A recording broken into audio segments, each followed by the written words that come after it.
Hey guys, it's Greg Beast here. I wanted to put this video together just because this past weekend I spent a lot of time in Baltimore with my Team USA teammates. And obviously, anytime you're around those guys, there's going to be a buzz right now with the PLL coming along. And there was a lot of talk about both the PLL and the MLL. And obviously, right now, I would say more people are talking about professional lacrosse than there have been in a very long time. Not just in the sport, but outside of the sport, which is what we ultimately want in order for professional lacrosse to really grow to what it can be capable of. Commissioner Sandy Brown made a great comment when he was interviewed about the PLL coming into fruition this summer and what it means for professional lacrosse. And he said, anybody talking about professional lacrosse, anytime you have people talking about it and buzz, it's good for all of professional lacrosse. And I commend him on that because I think that's a great point. I think people automatically believe that there's this adversarial relationship between the two leagues.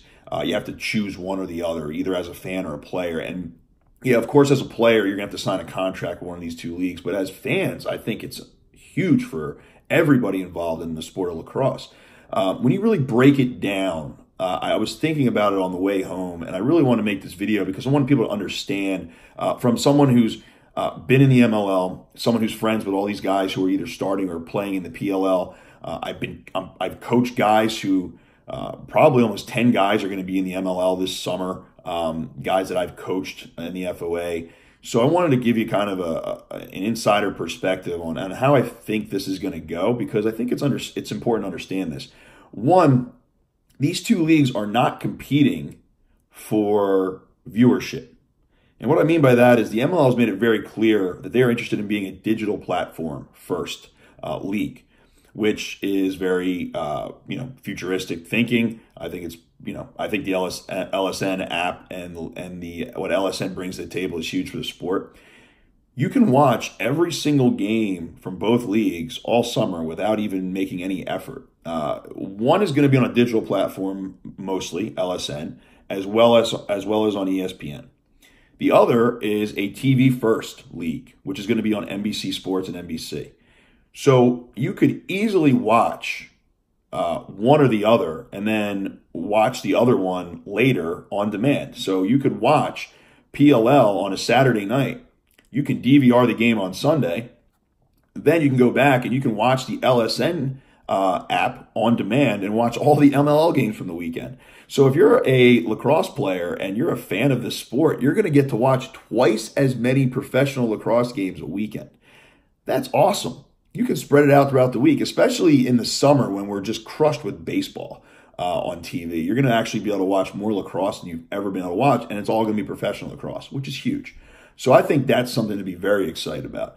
The other side of this is there's this misconception of, oh, well, the PLL took all the stars, so now the MLL is not going to have any stars and they're going to be like a second-rate league. That's not true at all. I tell people all the time, if the MLL didn't have 10 teams when I came in as a draftee in 2006, I never would have gotten a shot to play in MLL.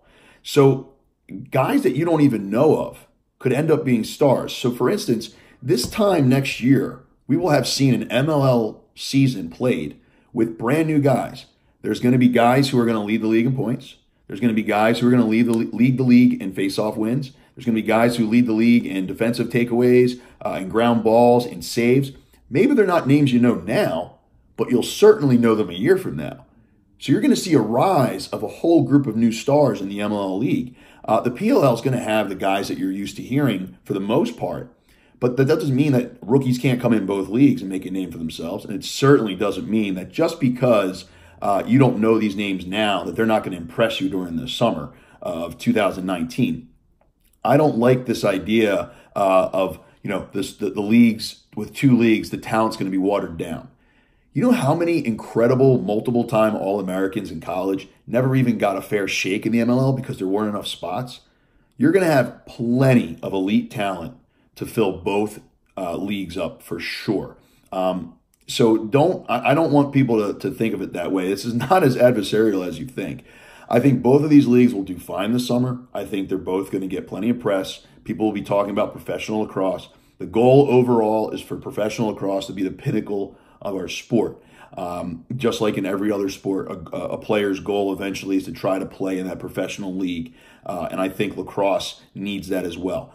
Obviously, The MLL was reactive to the PLL coming aboard, and every change has been positive. The MLL has added games. They've added plenty of money to player salaries. They've boosted a lot of things, the way they do things on social media. Everything has been a plus so far. The PLL has created a competition as far as attention, and the MLL has responded. And both are getting their fair shake right now, and both are going to have to stay competitive in order to push things forward. And I think the players, fans, and people that haven't even seen lacrosse yet are all going to benefit from both of these leagues existing in 2019. So that's just kind of my take. I thought maybe I could give you guys a little bit of perspective on how I think this is going to turn. I don't think this is you have to choose one. I don't think there's a line that's dividing sides. I think everyone's going to enjoy what's going on, and I think we're all going to be pleasantly surprised by how much fun we have this summer of 2019. Guys, thanks for watching. If you like this video and you want to stay to date on all of my new content that'll be coming out throughout the winter and the spring,